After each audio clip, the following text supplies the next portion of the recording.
Est-ce que vous arrêtez des fois pour compter les bénédictions, les bienfaits de Dieu? Les Anglais ont une belle phrase, des fois on prie et on ne sait plus trop par où commencer, puis là, ils disent « When you can't pray your way through, praise your way through. » Des fois, juste de louer le Seigneur, ça nous ouvre les yeux. Ouais, finalement, c'est pas si misérable. Et finalement, des fois, on peut être centré sur nous-mêmes, puis la louange nous amène à considérer Dieu, puis voir que, ouais, Dieu est là, puis il s'occupe de moi, puis c'est pas finalement tant que ça la fin du monde. Donc, c'est ça. C'est très salutaire et puissant. De compter les bienfaits de Dieu et de louer notre Dieu pour sa fidélité, sa bonté. C'est bon de se centrer sur Dieu plus que nous-mêmes. En général, là, je dirais que c'est un conseil assez simple et judicieux. Amen. Nous allons dans Jean chapitre 13, c'est notre texte. Et avant de lire, je vais vous donner l'introduction. Je vais vraiment avancer dans le texte en tant que tel. À mesure que je vais développer, parce que mon introduction est courte. Donc, pendant que vous tournez là, je vais commencer simplement en priant. Seigneur, tu es celui qui se révèle dans ta parole, et comment tu te révèles ici d'une manière vraiment merveilleuse et puissante, et tu l'as fait avec une leçon d'objet, mais aussi tu as expliqué ce que tu faisais, et merci Seigneur que tu n'es pas un Dieu vague et flou qu'on ne peut pas connaître. Tu es le Dieu qui se révèle, puis qui ne se révèle pas juste non plus d'une façon impersonnelle et distante. Tu te révèles au cœur. Seigneur, révèle-toi au cœur de ton peuple ce matin, et on prie aussi, on continue de te prier comme on l'a fait tantôt, de te révéler au cœur de ceux qui ne te connaissent pas encore. Merci que tu es ce Dieu qui a tant aimé le monde, qui a donné ton Fils unique, Jésus, afin que quiconque croit en toi ne périsse point, mais qu'il ait la vie éternelle. Donc, Seigneur, on veut s'en remettre à toi et te demander, Seigneur, que tu accomplisses tes desseins bienveillants que tu as prévus, Seigneur, avec ce temps qu'on prend maintenant à tes pieds. Au nom de Jésus. Amen. Je le disais tantôt, on est ici en Terre Sainte, on enlève nos souliers, la section qu'on commence à considérer aujourd'hui, les chapitres 13 à 17 de Jean, c'est ce qu'on appelle le discours de la chambre haute, et non pas autre. C'est son discours. C'est un discours simple quand même. Je veux dire, il y a des vérités profondes et tout ça, mais il y a quand même une simplicité là-dedans, mais il y a une profondeur, évidemment, à ce qu'il dit. Et c'est la révélation de son cœur, de vraiment son cœur envers ses disciples. Ici, on n'est plus dans le ministère public de Jésus où est-ce qu'il a appelé avec grande patience et persévérance les gens à se tourner vers lui. Ici, il est dans l'intimité d'un repas avec eux autres. Le dernier repas, c'est la Pâque, c'est juste avant, en fait, c'est à peu près 24 heures avant la croix, là. Et on peut dire que les paroles qu'on va considérer aujourd'hui, c'est une auto-révélation. Il révèle qui il est à travers ça. Puis même aussi des choses qui sont à l'avenir, parce qu'il parle du Consolateur qui va venir. Donc, il va même au-delà de la croix. Il parle de la croix, mais il va au-delà de ça. Donc, c'est très précieux. Et on va voir dans notre texte qu'il y a comme un tremplin avec un geste très connu ici, évidemment. On l'a lu tantôt, mais quand il lave les pieds des disciples dans les versets 4 et 5, c'est riche en sens. On va voir ça ensemble. Et il ne fait pas juste faire le geste, il explique le sens du geste. Donc, on va tirer leçon de tout ça. Mais j'aimerais vous dire d'emblée, comme introduction, que ce geste que Jésus va faire, puis je vais l'expliquer plus en détail pendant le message, mais c'est une préparation parce que c'est un type de la croix. Vous allez voir que tout ce qu'il fait, c'est vraiment, ça l'illustre ce qu'il est venu faire sur la croix. Fait qu'il prépare même de par son geste ce qu'il va faire ultimement sur la croix. Et donc, vraiment, Jésus s'occupe d'eux dans les moindres détails et d'une façon vraiment unique et puissante. Et c'est pour ça que même, parce même si on ne voit pas spécifiquement dans notre texte le fait qu'il parle de la croix, comme il l'a dit avant, le Fils de l'homme va être livré entre les mains des impies, on voit vraiment cette croix qui est présentée de différentes façons, de par le geste ici qu'on va considérer dans un instant, mais aussi par le fait que, par exemple, quand il leur parle de s'aimer les uns les autres, je vous donne un nouveau commandement, verset 34, aimez-vous les uns les autres comme je vous ai aimé. vous aussi aimez-vous les uns les autres, bien, la démonstration ultime de cet amour, c'est la croix. Donc, voyez-vous comment la croix, elle est là et on la voit vraiment qui est amenée ici. Puis j'aimerais qu'on voit, parce que selon le verset 1, on voit Jésus qui met le comble à son amour. Et on va lire justement le verset 1. Avant la fête de Pâques, Jésus, sachant que son heure était venue de passer de ce monde au Père, et ayant aimé les siens qui étaient dans le monde, mit le comble à son amour pour eux. J'aimerais qu'on regarde deux leçons fondamentales ici de Jésus qui met le comble à son amour.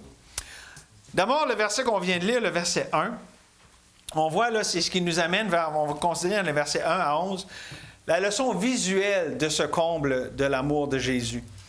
D'abord, au verset 1, on dit qu'il a mis le comble de son amour à son amour. J'aimerais juste ici vous expliquer que, bon, Dieu est amour, et Dieu, vu que c'est ce qu'il est, dans toutes ses voies, il exprime cet amour, mais ici, il y a un amour particulier, différent pour les siens. Sa dynamique est différente parce que elle suscite une réponse de leur part qui est différente. C'est un amour qui amène la réponse de l'amour. Et écoutez la phrase, je ne me rappelle plus où je l'ai pris, celle-là, mais j'ai entendu ça. Jésus a fait certaines choses pour tous les hommes, mais il a fait toutes choses pour certains hommes. Fait qu'on voit vraiment ici qu'il est allé au max, il est allé au bout, et ces gens-là, qui sont l'objet de son amour spécial, ont eu la plénitude de son amour. Et ici, on en voit seulement une illustration, mais ça va beaucoup plus loin, évidemment, avec la croix. Et c'est vrai pour tous ceux qui appartiennent à Jésus, qui ont reçu Jésus comme leur sauveur personnel. Ils ont des caractéristiques qui leur sont uniques. Ça nous dit dans la Bible, là, je vais vous prendre des versets sans vous donner toutes les références, mais vous donner des caractéristiques de ceux qui appartiennent à Jésus. La Bible nous dit que Jésus, il les a choisis, qu'il s'est donné à eux et pour eux, que le Père les a donnés au Fils, que Jésus les a rachetés par son propre sang, qu'il les a conquis, et c'est spécial aussi de le voir, comment qu'on voit, c'est un processus, quand on voyait Pierre tantôt qui s'opposait, puis justement, Dieu était dans la conquête de Pierre, parce que Pierre était, disons, celui qui exprimait tout haut ce que les autres disaient, pas nécessairement à voix haute, mais qui ressentaient. Et donc, on voit ici vraiment la particularité de ces soins, de cet amour qu'a Jésus pour les siens. Et ça donne en réponse qu'eux autres, ils lui ont cédé leur vie, leur cœur, entre ses mains, ses bonnes mains, ou on pourrait le dire dans le terme de berger, sous sa sainte houlette. Et donc, c'est dans ce sens-là qu'il faut comprendre que Jésus a mis le comble à son amour, c'est-à-dire qu'il l'a amené au point le plus loin. Il l'a amené à rebord, il l'a amené à sa plénitude. Et lorsqu'on met ça en contraste avec le verset qui suit, c'est assez frappant. Verset 2. Pendant le souper, alors que le diable avait mis dans le cœur de Judas Iscariote, fils de Simon, le dessein de le livrer. C'est fou comment on voit Jésus qui met le comble à son amour, puis en même temps le diable qui est là et qui a mis dans le cœur de Simon de le livrer, de livrer Jésus. C'est tout qu'un contraste entre les deux motivations, n'est-ce pas? Mais je ne sais pas si vous avez déjà pensé à ça, mais les deux éléments fondamentaux de la nature de Satan, le mensonge et le meurtre. Bon, on les voit ici, il a mis ça dans le cœur. Bien, Judas vivait le mensonge parce qu'il avait ça dans le cœur, puis là, il ne disait pas à personne. Puis c'était des vues meurtrières, parce que c'était pas le livrer juste pour dire c'est lui, c'était pour qu'il soit tué, là. Donc, ce qui est de Satan, il l'a communiqué à Judas qui allait exécuter exactement ces deux choses-là, le mensonge et le meurtre. Donc, agir selon ça. Et cet homme, Judas, qui disait connaître Jésus, il avait une certaine connaissance de Jésus, mais qui ne le connaissait pas réellement. Ici, je vais amener votre attention sur un verset que je vous ai déjà dit dans le passé, mais que j'aimerais vous ramener. 2 Corinthiens 5, 16, ça dit « Ainsi, dès maintenant, nous ne connaissons personne selon la chair. Si nous avons connu Christ selon la chair, maintenant, nous ne le connaissons plus de cette manière. » Il connaissait Jésus selon la chair. Il savait c'était qui et tout ça, mais il ne le connaissait pas intimement, relationnellement. Et ça nous dit aussi dans 1 Pierre au chapitre 1, versets 8 et 9, « Vous l'aimez sans l'avoir vu, vous croyez en lui sans le voir encore, vous réjouissant d'une joie merveilleuse et glorieuse parce que vous obtiendrez le salut de vos âmes pour prix de votre foi. » Quand on connaît le Seigneur, il y a une connaissance relationnelle, surnaturelle qu'on a de Dieu. Et j'espère que chacun ici peut dire qu'il connaît réellement le Seigneur Jésus. Ce n'est pas une affaire de religion, de cocher les bonnes cases, de dire les choses qu'on est supposé dire. C'est relationnel. Puis quand on connaît Dieu, Dieu nous fait connaître que c'est réel. Je ne veux pas être trop compliqué, mais il nous fait connaître qu'on le connaît. Son esprit qui est en nous. Qu'est-ce qu'il dit? Abba, Père. OK? Puis je pense que quand on regarde Judas ici, on est vraiment là, assez...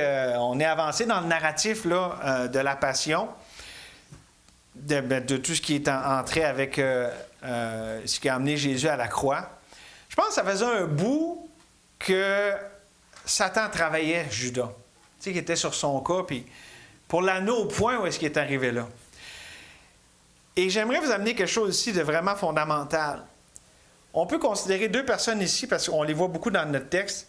Judas, puis on va voir Pierre, hein, ça a ressorti dans la prière, Pierre qui s'oppose. Hey, « Seigneur, tu me laves les pieds. » Mais non, hey, je ne veux pas te laisser faire ça. Puis plus tard aussi, « Seigneur, je ne vais pas te renier, je suis prêt à mourir pour toi. » On voit deux hommes qui, de toute évidence, ont une lutte interne intense où est-ce que le paradoxe de la croix est extrêmement difficile à accepter pour eux autres.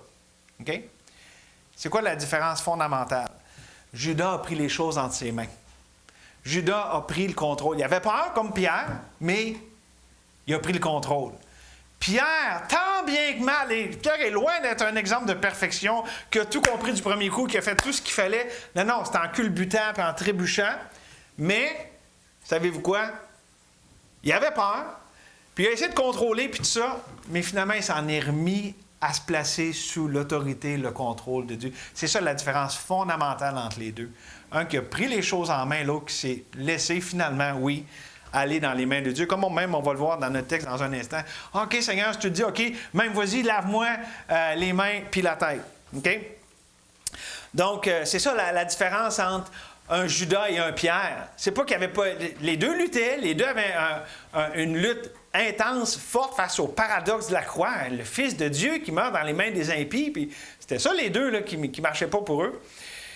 Mais on voit vraiment la différence, c'est avec cette peur de se laisser sous le contrôle de Dieu ou de prendre le contrôle. On continue au verset 3, on peut dire « Jésus savait que le Père avait remis toutes choses entre ses mains, qu'il était venu de Dieu et qu'il s'en allait à Dieu. » N'est-ce pas spécial que Judas qui voulait prendre les choses en main? Ici, on voit Jésus qui, lui,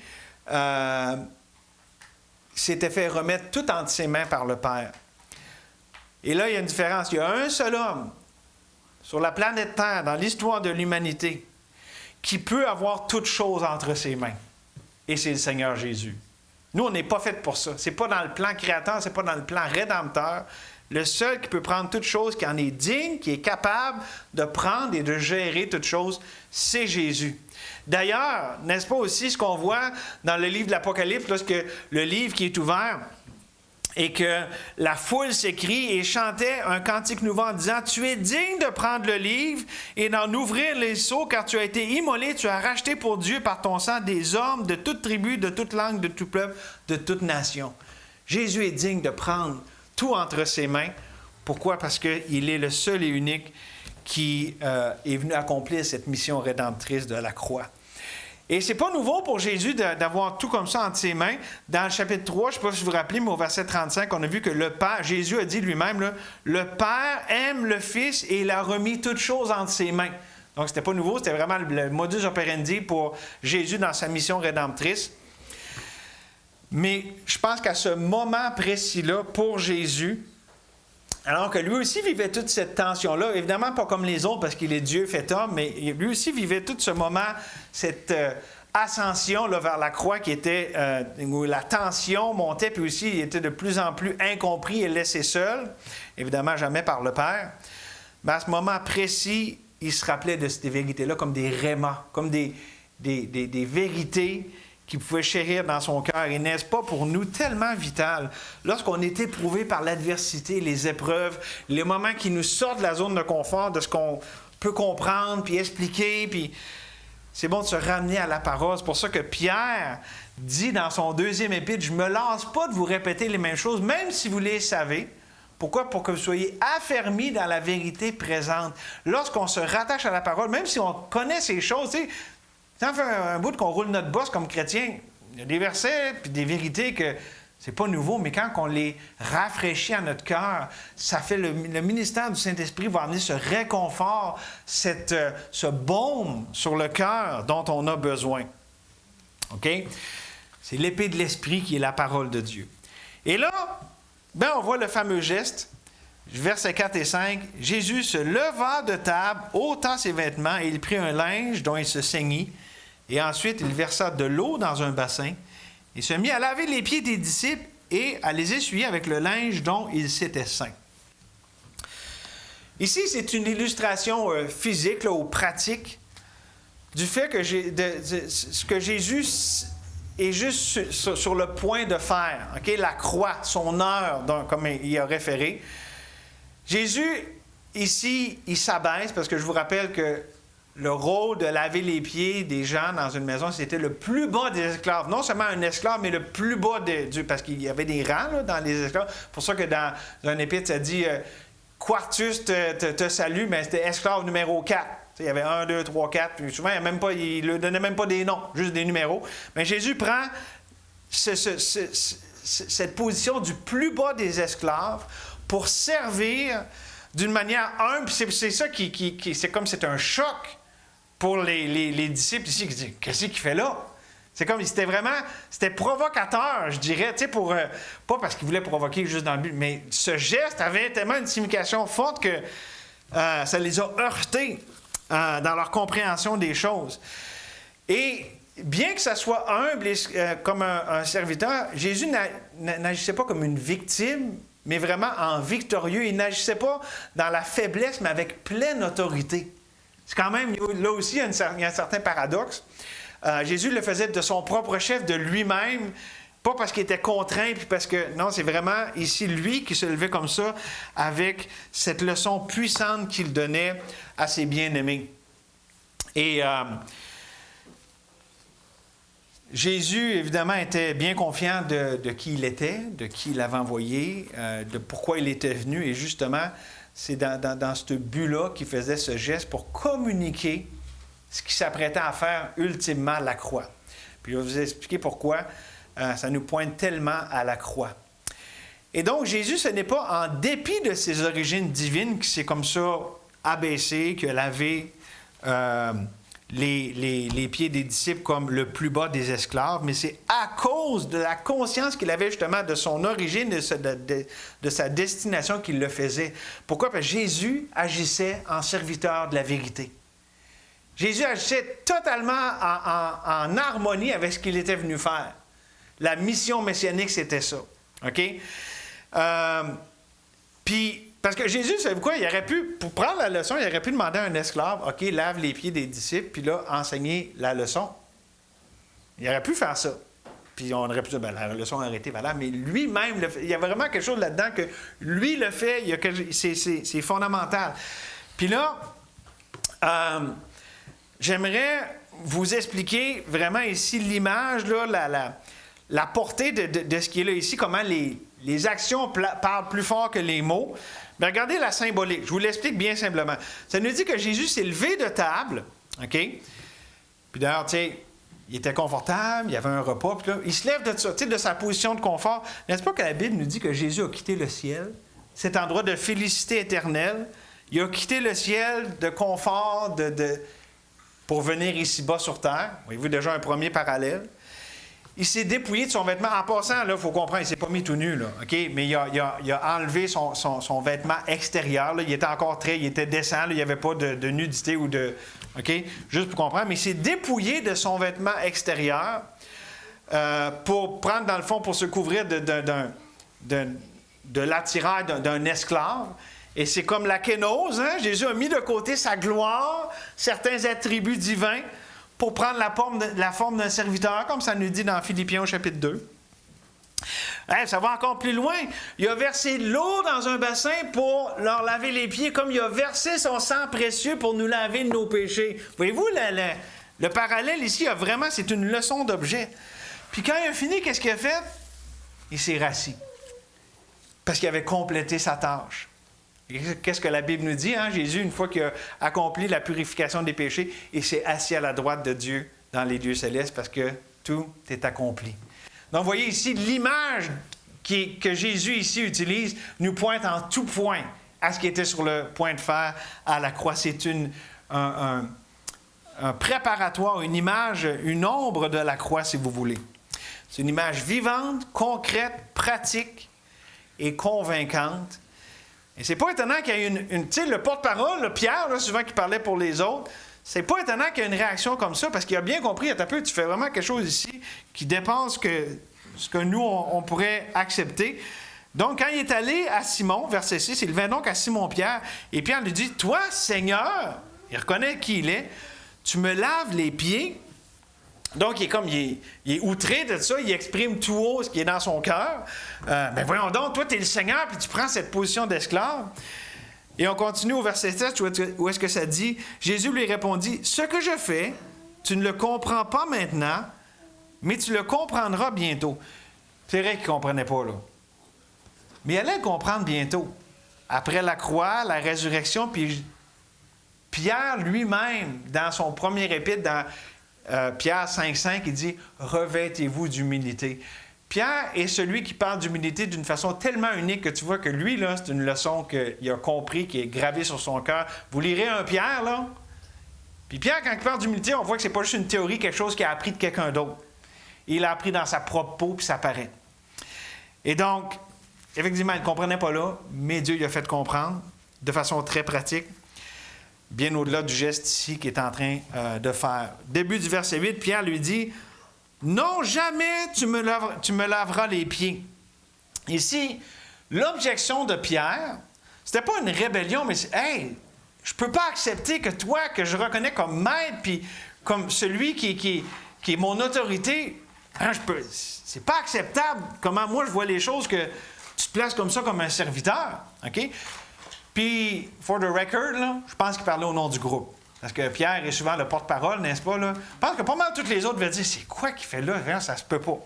Mais bon, Pierre étant ce qu'il est, il l'exprime tout haut. Deuxième partie du verset, Jésus lui répondit, « Si je ne te lave, tu n'auras point de part avec moi. » Oh, OK, là, c'est comme non négociable. Là, Donc, la réponse de Jésus est sans ambiguïté. Il y a vraiment ici une image de la purification des péchés. C'est pour ça que je vous dis que ça pointe à la croix. Puis évidemment, ce n'est pas ce geste-là qui les a lavés de tous leurs péchés, là. C'est la croix. Mais on est vraiment ici dans la symbolique de ce que ça veut dire. Et comme justement, ça dit dans 1 Jean, son sang nous purifie de tout péché. Puis bon, toute la symbolique est bonne ici. Et on continue au verset 9. Simon-Pierre lui dit, fait que là, toujours dans la même dynamique de la conversation, Simon-Pierre lui dit, « Seigneur, non seulement les pieds, mais encore les mains et la tête. » Je ne sais pas si vous le comprenez, celle-là, mais là, tu sais, c'est à l'écrit, c'est dur à voir, mais dans le fond, ils étaient les deux un face à l'autre, puis là, Jésus est en position pour laver les pieds, il s'oppose. Mais là, une fois qu'il comprend, puis dans le fond, qu'il acquiesce, puis il dit, « OK. Ah, ben OK, all-in, comme mon frère disait, ben j'y vais all-in, ben lave-moi pas juste les pieds, là, mais vas-y, lave-moi les mains puis la tête. » Tu sais, ça, c'est du bon Pierre tel que tel, là. Ah, ben, tant qu'à y aller, on va y aller all-in. C'est vraiment ça ici l'idée de ce que le verset communique. Là, vu qu'il avait compris, il dit, bon, on y va à fond. À fond les manettes, comme ils disent nos cousins. De la France, vous savez, là. Verset 10, Jésus lui dit, « Celui qui est baigné n'a besoin que de se laver les pieds pour être entièrement pur. Vous êtes purs, mais non pas tous. » Il y a un sens théologique ici bien clair de la réponse de Jésus.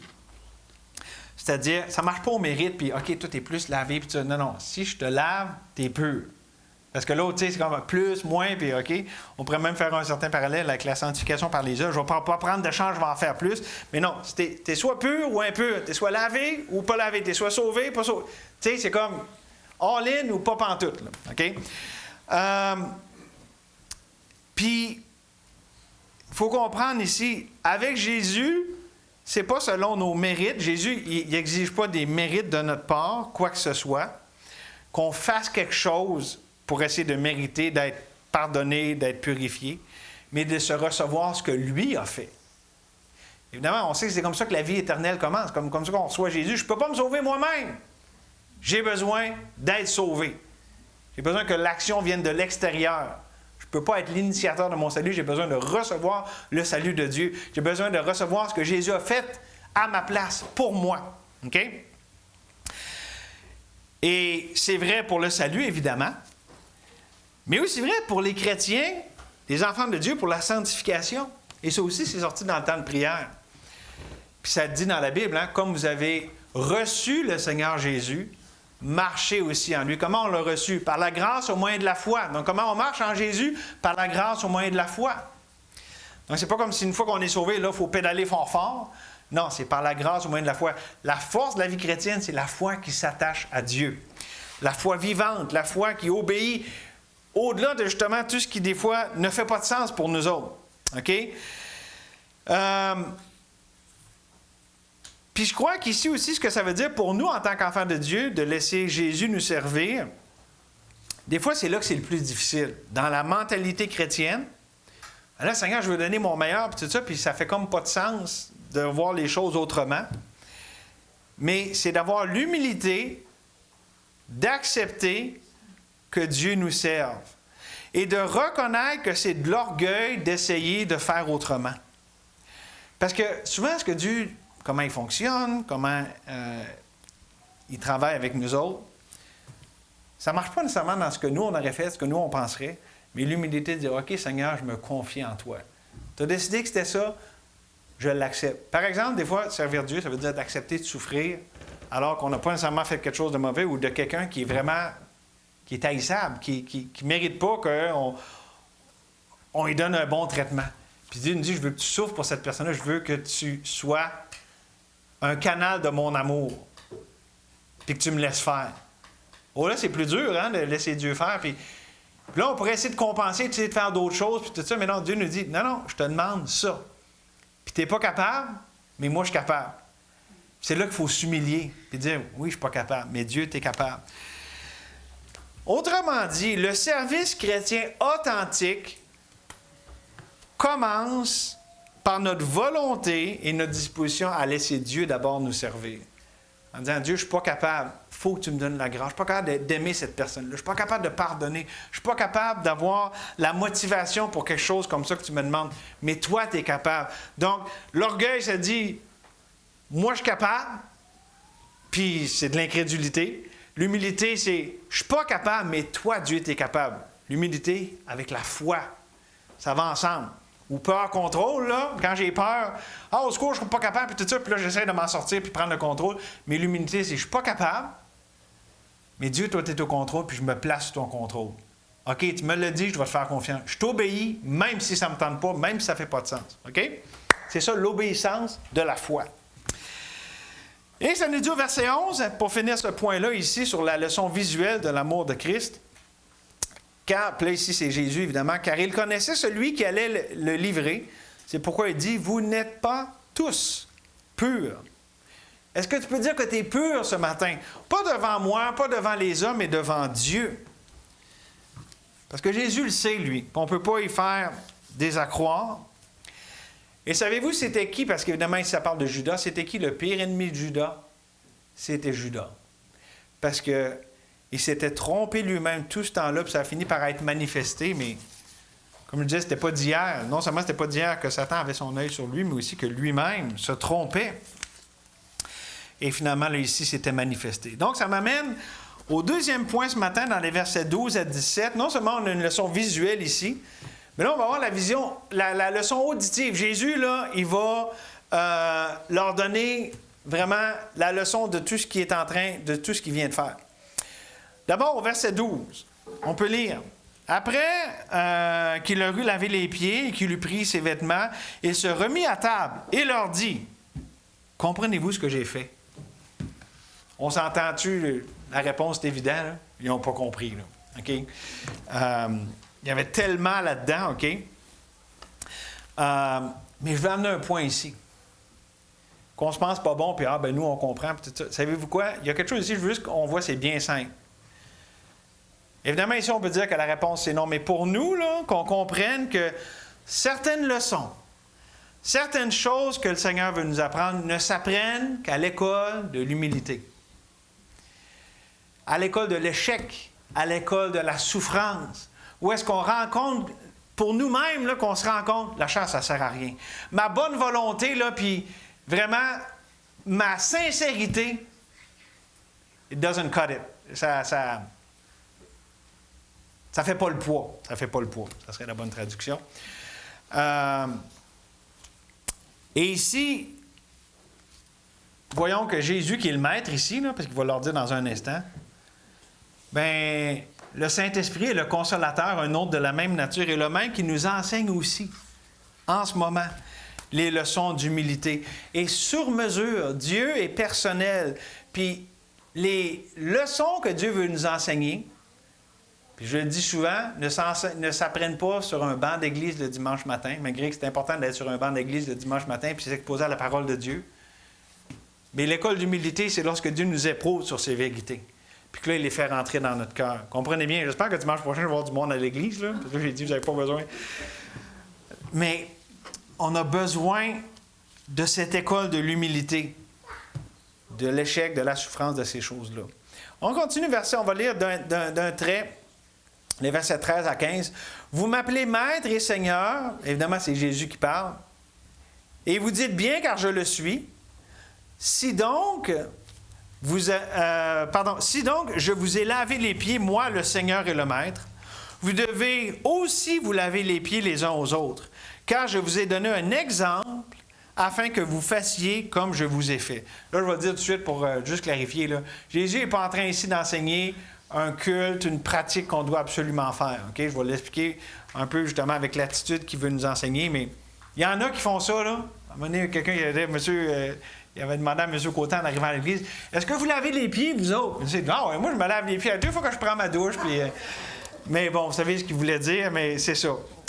Il y a certaines églises, c'est assez fringe, c'est assez... il n'y en a pas beaucoup, là. Comment? C'est marginal. C'est assez marginal comme nom, mais bon, en tout cas. Mais je veux juste clarifier ici que ce n'est pas ce dont il est question. Mais c'est vraiment ici, c'est une leçon, ce que Jésus leur parle. Lui, le Seigneur et le Maître qui les sert, c'est vraiment l'attitude. Ou pour faire un parallèle biblique, ayez en vous les sentiments qui étaient en Jésus-Christ. Puis c'était quoi ces sentiments-là? Bien, lui qui est en forme de Dieu, il n'a pas regardé son égalité avec Dieu comme une proie arrachée. C'est cette attitude-là, phronéo. Le sentiment en français, en anglais, ça dit mind. D'autres vont dire attitude. L'idée, c'est notre disposition de cœur face à l'autre, face à ce que Dieu nous envoie. OK? Ayez cette disposition d'humilité dans les actions mutuelles qu'on a les uns envers les autres. Et donc, la question centrale ici, avec ce que Jésus a fait, OK? Parce que là, il a donné sa leçon visuelle, puis là, il en tire leçon, je suis le maître et tout ça. Puis là, je vous ai donné un exemple, qu'est-ce qu'on vient de lire. La leçon centrale de ce qu'il nous communique ici, c'est notre volonté ou notre disposition, notre attitude à s'abaisser nous-mêmes et accepter de l'être. Des fois, c'est volontaire, des fois, ça ne l'est pas. Des fois, Dieu nous fait passer par l'abaissement. Il nous brise. Il brise notre volonté, nos plans, OK? Est-ce que j'ai cette attitude qu'il l'accepte, qu'il l'embrasse? Pas qu'il regêne, puis qu'il... juste pour dire, mais vraiment... Puis là-dessus, la parole s'explique par la parole. Je vous lis 2 passages que j'ai retenus sur l'humilité. D'abord, dans Romains, chapitre 12, versets 3 à 5. « Par la grâce qui m'a été donnée, je dis à chacun de vous de n'avoir pas de lui-même une trop haute opinion, mais de revêtir des sentiments modestes, selon la mesure de foi que Dieu a départie à chacun.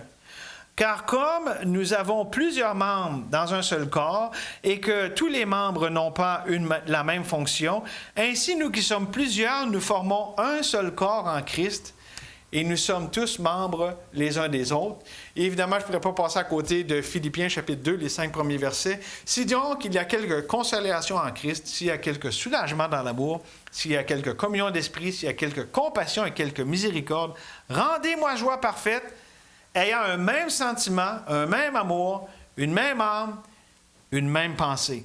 Ne faites rien par esprit de parti ou par vaine gloire, mais que l'humilité vous fasse regarder les autres comme étant au-dessus de vous-même, que chacun de vous, au lieu de considérer ses propres intérêts, considère aussi ceux des autres.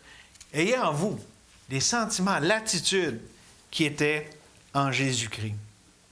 Donc, on comprend ici que Jésus veut vraiment communiquer une attitude. Il ne fait pas juste instaurer une nouvelle pratique. Il leur communique ici l'attitude qui doit nous animer les uns envers les autres. Lui, le Maître, c'est comme ça qu'il agit envers eux. C'est comme ça qu'il nous appelle à agir les uns envers les autres. Puis évidemment, comme je vous dis, ça, c'est l'ombre de la croix. L'ultime, ça va jusqu'à la mort parce que Jésus est mort pour eux autres. Okay? Ici, ça préfigurait, mais l'ultime signification de tout ça, on le prend dans la croix.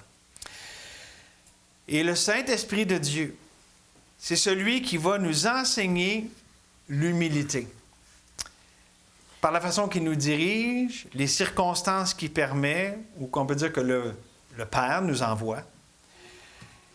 Et donc, le Père et le Saint-Esprit travaillent pour que l'actualité de la rédemption du Fils puisse être vécue dans notre vie, dans notre quotidien.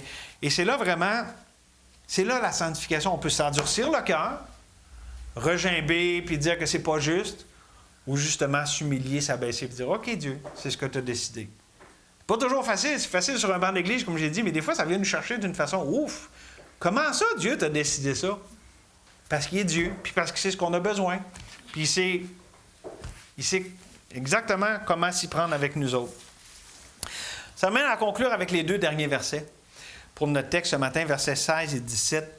En vérité, je vous le dis, le serviteur n'est pas plus grand que son Seigneur, ni l'apôtre plus grand que celui qui l'a envoyé. Si vous savez ces choses, vous êtes heureux pourvu que vous les pratiquiez. C'est les dernières paroles de notre texte ce matin. Et je voudrais juste vous dire, dans le fond, c'est beaucoup plus facile de critiquer les pieds sales des autres que de les laver. Peut-être une petite leçon pour nous ce matin. Facile de voir les gros orteils toutes sales du monde, puis tout ça qui dépassent de leurs sandales. Là. Mais les laver, c'est une autre affaire. Fait que si Dieu me dit, il y a donc bien un pied sale, puis Dieu me dit, ouais, OK, va y laver. Ouf! Il y a comme, justement, une pratico-pratique à comprendre ici, là-dedans. Il y a vraiment quelque chose là-dedans. Parce que c'était ça, là, littéralement, c'était ça. Il y avait les pieds sales, puis c'est vrai que tu sais, je veux dire, c'est pas juste des belles paroles que je vous dis ce matin. Là, c'était vraiment ça qui arrivait. Les gens avaient les pieds tout sales parce qu'ils avaient été dehors, puis tout. Puis Jésus dit, il faut que vous soyez prêts à faire ça. Et ça, c'est l'humilité. Et comme je vous dis, lorsqu'on apprend Christ, on apprend cette disposition à accepter de souffrir pour le bien, puis le péché des autres, orteils sales inclus. OK? Donc, au lieu de rechercher à se juger puis à se condamner dans nos relations mutuelles, pourquoi on ne recherche pas plutôt à se restaurer et à se servir les uns les autres? Et ici, la signification du verset 17, ça veut dire que le bonheur, tu sais, Jésus, quand il dit au verset 17, « Si vous savez ces choses, vous êtes heureux », donc le bonheur, pourvu que vous les pratiquiez. Donc, ce que ça veut dire, c'est que le bonheur n'est pas d'avoir les choses comme on veut qu'ils soient, comme on ressent les choses, mais le bonheur est dans le fait d'accepter par humilité et foi de comment Dieu nous les envoie. Ça, c'est le bonheur. Vous êtes heureux si vous les pratiquez. Autrement dit, si vous acceptez ce que je vous envoie, parce que tout ça, c'est une leçon d'humilité, là. OK? Donc, le bonheur, c'est pas d'avoir les choses comme on voudrait ou de les avoir faciles, c'est d'accepter comment Dieu nous les envoie. C'est ça le bonheur. C'est pour ça que ça prend l'humilité puis la foi. Puis c'est de croire, justement, que c'est ça le bonheur. Qu'il y a un bonheur d'accepter de souffrir pour le bien et les péchés des autres. Essayez de vendre ça, voir dans une église puis ramasser 6000 personnes. Le bonheur, c'est d'accepter de souffrir pour le bien et le péché des autres. Mais est-ce que j'ai de l'air du gars qui a inventé ça, puis est-ce que je tire le sens du texte pour... Moi, je pense que c'est vraiment ce que Dieu ici communique. Le vrai bonheur, c'est pas d'avoir la prospérité, puis que tout va bien, puis je suis jamais malade, puis tout le monde m'aime, puis tout le monde est gentil. C'est comme Christ, de venir dans un monde tout brisé, déchu, puis d'être un instrument dans ses mains rédemptrices en se laissant faire. Parce qu'on dit « Wow, Dieu, t'es donc bien extraordinaire. » Puis, je vous donne une illustration. Je l'ai partagé mercredi, mais tu sais, des fois, Dieu permet des choses dans notre vie où est-ce que tu dis « Wow, ça, c'est un moment de Dieu. » Puis je vous le mets très, très simplement. Mardi dernier, au matin, j'ai eu un rendez-vous divin vraiment avec Dieu a mis devant moi un homme qui souffrait beaucoup. Un deuil tu sais, un deuil, c'est des étapes, hein? Tu sais, il y a les funérailles, puis après ça, tu sais, il y a toutes sortes d'étapes dans un deuil, puis on ne peut pas brûler d'étapes. Puis lui, bien, étant incarcéré, il y a des étapes qu'il n'a pas pu passer, puis même celle de pouvoir être transparent, puis de parler, puis... Tu sais, ça fait des fois, là, quand tu as lourd sur le cœur, de parler à quelqu'un, puis bon. Fait que là, littéralement, j'étais vraiment la première personne après plusieurs mois. OK? Sa mère, c'était pas juste quelqu'un de main. Sa mère qui est décédée à la fin 2024. Là, vraiment, il pouvait m'en parler, puis s'ouvrir, puis... Je veux dire, aussi, être vulnérable, là, ce qui n'est pas possible dans une prison un pénitencier à sécurité maximum. Puis je dis, pourquoi c'est un moment de Dieu? Bon, parce que, oui, OK, il a pleuré, puis il s'est exprimé, puis il y a tout ça, mais aussi, c'est de voir avec la parole de Dieu. J'ai amené des versets dans Ésaïe 61, Ésaïe 55, 6 et 7, puis de voir son visage, ping, allumé de, hein, il y a de la lumière au bout du tunnel. Il y a quelqu'un qui m'aime, puis qui se soucie de moi. OK? Puis, pour moi, c'était vraiment en dehors de la zone de confort. Quelqu'un que je ne connais pas, qu'est-ce que j'ai dit? Puis là, savez-vous quoi? Dieu ne me demandait pas de dire grand-chose. Toute la première partie de notre rencontre, j'ai pratiquement rien dit. Puis à un moment donné, je me suis juste levé, puis je l'ai consolé, tu sais. J'ai pleuré avec ceux qui pleurent, puis j'étais, OK? Puis après ça, j'ai juste amené, puis là, je priais, Seigneur, tu sais, c'est quoi tu veux? J'ai amené ça. Puis, moi, j'ai pas souffert beaucoup, mais dans le sens, c'était hors de ma zone de confort. Qu'est-ce que je fais là, tu sais? Puis, moi, je voulais lui donner Jésus, là. Bien, j'ai donné Jésus dans Ésaïe. Puis, c'est incroyable la différence. Fait que, tu sais, Dieu, des fois, il nous fait passer par des chemins. Mais par où? C'est quoi tu veux que je fasse, Seigneur? Puis, c'est quoi? Puis, dans le fond, puis, tu sais, souffrir pour le bien et le péché des autres, c'est pas tout le temps de la grosse souffrance, là. Des fois, c'est juste un malaise, on sait pas trop. Mais quand nous, on se place sous Dieu comme ça, puis on se laisse diriger, là, on voit Dieu. Fait que moi, ma grande récompense, cette fois-là, là, c'était de voir Dieu aller. C'était « Wow! Ça, là, c'est un moment de Dieu. » Fait que c'est ça la récompense. Lorsqu'on accepte de s'humilier, d'être abaissé, d'être brisé, puis qu'on se place sous Dieu comme ça, la récompense, c'est de voir Dieu. Dieu, c'est notre récompense. « Hey, wow! Ça ne s'explique pas humainement. Dieu, là, tu t'es manifesté. Là, je vois vraiment quelque chose de toi qui m'émerveille. » Ça nous aide à rester émerveillés devant notre Dieu extraordinaire. Puis un dernier mot, parce que des fois, comme je vous le dis, là, on est assis sur un banc d'église, puis on ne sait pas ce qu'il y a devant nous autres, puis qu'est-ce que le Seigneur prépare pour nous, mais est-ce que tu es prêt à être incompris, à être rejeté, à pas être reçu, avec toi les bonnes dispositions que tu as, comme si justement tu avais des bonnes dispositions, mais plutôt d'être vu comme quelqu'un qui a un agenda, quelque chose. Parce que, n'est-ce pas que les événements de cette semaine aussi nous montrent ça? On est dans un monde incompris. Un serviteur du Seigneur qui voulait essayer de rapprocher, de dialoguer, de parler, s'est fait froidement tuer, inhumainement, puis comme aussi même les choses. Mais c'est la voix de Christ, hein? Lui, il venait parfaitement, dans un amour parfait, puis était incompris, abandonné, méprisé des hommes. Et ça encore, je vous dis, c'est pas très vendeur, mais c'est à ça que Christ nous appelle. Il nous a laissé un exemple pour qu'on suive ses traces. Mais qu'on n'aille pas les yeux sur le rejet, le mépris, mais sur la récompense. Christ est notre récompense. Puis des fois, quand tous les hommes nous rejettent, puis qu'on est incompris, la présence de Dieu, sa grâce qui est là, est tellement précieuse que on ne voudrait pas échanger ça pour rien au monde. Et je termine avec cette illustration. Vous connaissez les Taylor, Hudson Taylor, qui était missionnaire en Chine.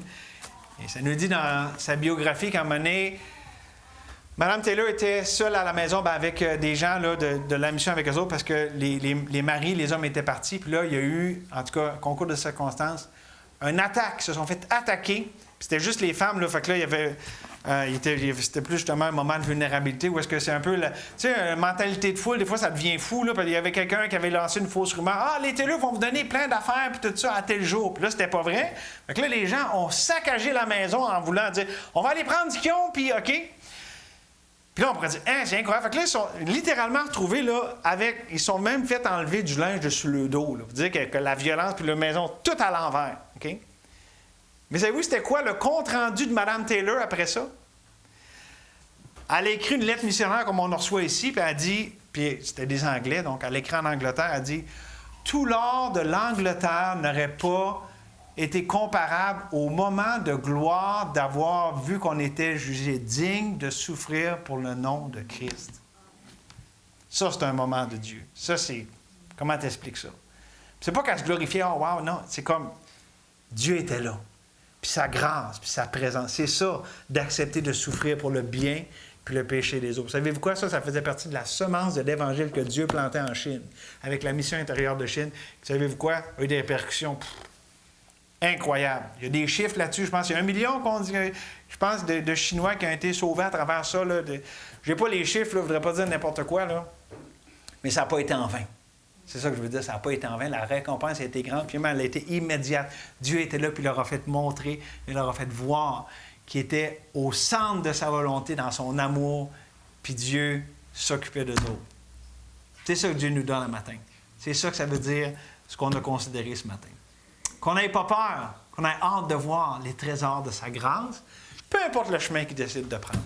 Merci Seigneur. Tes voies sont insondables, puis j'ai essayé de communiquer un peu la tension que les disciples pouvaient avoir d'avoir peur, de ne pas comprendre, d'être totalement en dehors de tout ce qu'ils pouvaient expliquer puis comprendre. Mais Seigneur, tu étais là. C'est un moment saint et divin parce que, Seigneur, tu t'investissais en eux, tu leur as ouvert ton cœur. Il y a tellement de trésors dans ce passage, non seulement pour aujourd'hui, mais tout le discours de la chambre haute. Puis à la fin, tu as même prié une prière extraordinaire. Ah, Seigneur, tu avais les plus grands trésors pour tes enfants ici. Et qu'on voit que c'est pareil, qu'on n'ait peur de rien, parce que dans ton amour, on est totalement sécure. Merci, Seigneur, que même on a référé à ça, mais ton serviteur que tu as permis qu'il meure, puis que ça soit horrible, tout ça, maintenant, il est dans la félicité éternelle. Il est dans tes bras. Et il est dans la vraie vie. Son passage sur terre est terminé. On te prie pour sa femme, ses 2 petites filles.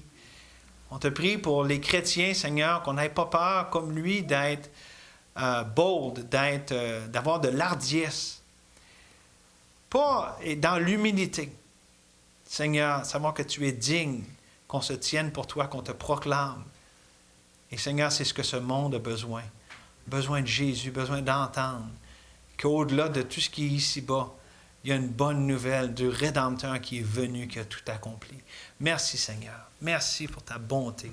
On se remet entre tes mains au nom de Jésus. Amen.